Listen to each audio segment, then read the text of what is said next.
I'm Miss Jamie and I'm with the Atlantic County Library System. Today we're going to be talking about butterflies.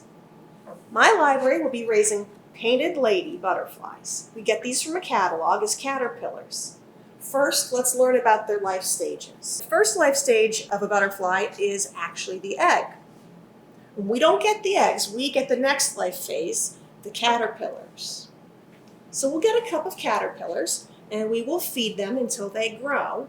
And after just a little while, they will more have tripled in size. And after they grow as big as they can, they're going to start hanging upside down.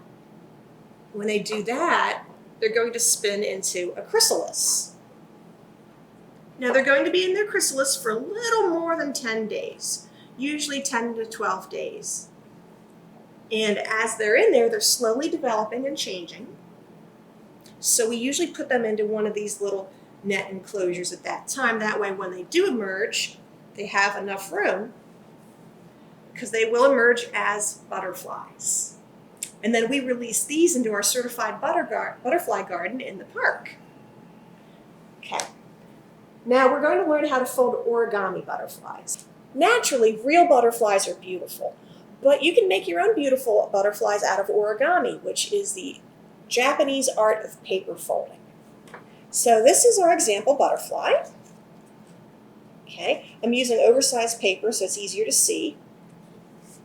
And all you need to make this project is a piece of squared paper. You need the paper to be perfectly square in order for this to work. Any size will do, but it has to be thin enough that you can easily fold it, but thick enough that it's not floppy. Okay? So the first thing you're going to do is take your piece of paper, and if it's colorful on one side and plain on the other, you want to put it so that the colorful side is down, like that. Okay? And the first thing you're going to do is take the bottom and fold it up so it meets the top, like that. And just give that a nice crease. Okay? Now you open it again, and that is called a valley fold because it makes a little valley. Okay? It doesn't matter if you fold it like that or like that. Now you're going to do the same thing, only you're going to go side to side. So take that paper and fold it side to side. And again, make a crease. And now open that. If you look, you have 4 squares. Creases both ways, okay? Now, this is the daring part. Turn it on an angle so it looks like a diamond. And then you're going to fold that in half, top to bottom. And crease. So now you have a big triangle. You open that again. And you turn your diamond. So that crease you just made should be going up and down. You're going to take and do it over again up and down. That's a triangle fold. There you go. And fold that and open that. So now you've folded it in all directions and opened it again. So what you should have is north-south, east-west, and then the angled lines like that. So you should have almost like a star shape. 1, 2, 3, 4 intersecting lines. Okay? So now what you're going to do is fold it back into a triangle. But you're going to kind of stand it up a little. Because what you have to do is make the triangle stand up. This is the tricky part. Once you practice it, you'll get the hang of it. But I'm going to take my triangle and I'm going to pinch it like this. And I know this looks really difficult, but once you practice it, it'll be easy. You're going to take the center line and you're going to kind of poke it in. I'm using a thicker paper than I normally would, so it takes just a little more effort. But you see how you make kind of like that shape?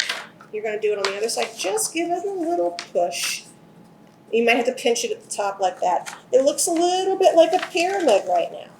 You see how you have a front triangle and you have a back triangle? Kind of like a paper hat. And you're going to put it down on the table. And go ahead and flatten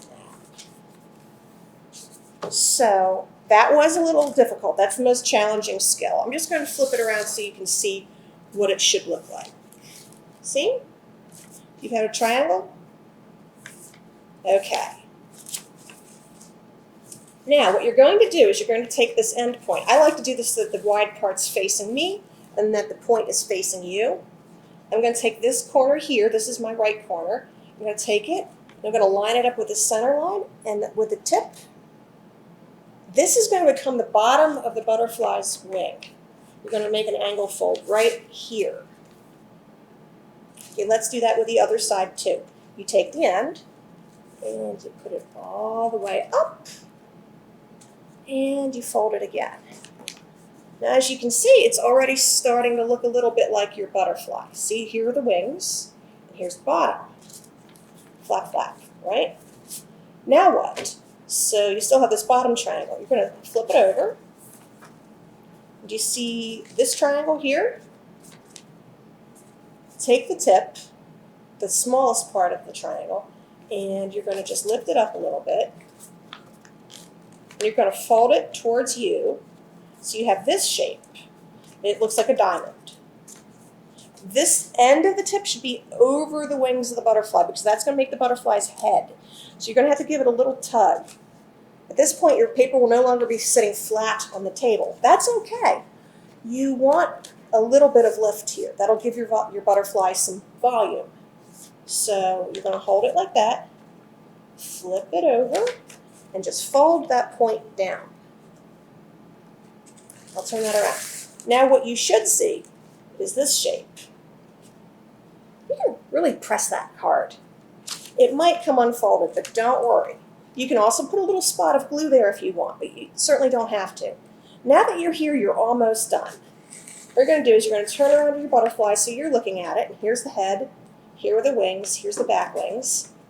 And you're going to take it, and you're going to fold it in half. That's going to make the crease down the body. You're going to fold and push really hard where the head would be. That'll help seal it in place. And if this was a real butterfly, that would make the bottom part of his body like that. So when you pinch it and hold it together, now he's looking a lot more like a butterfly, isn't he? Okay, so now if you want, you can hold it by the body. You can take the wings, and you can just flap them down. You might want to put a little crease, but don't make any visible folds. Just kind of get the paper to do what you want it to do. Give it a little push, and put it down, and there you have it. A beautiful origami butterfly. Okay, thank you very much, and if you want to stop by and see the butterflies, please feel free to do so. They will be with us for the month of June. Thank you, stay safe, and have a nice day.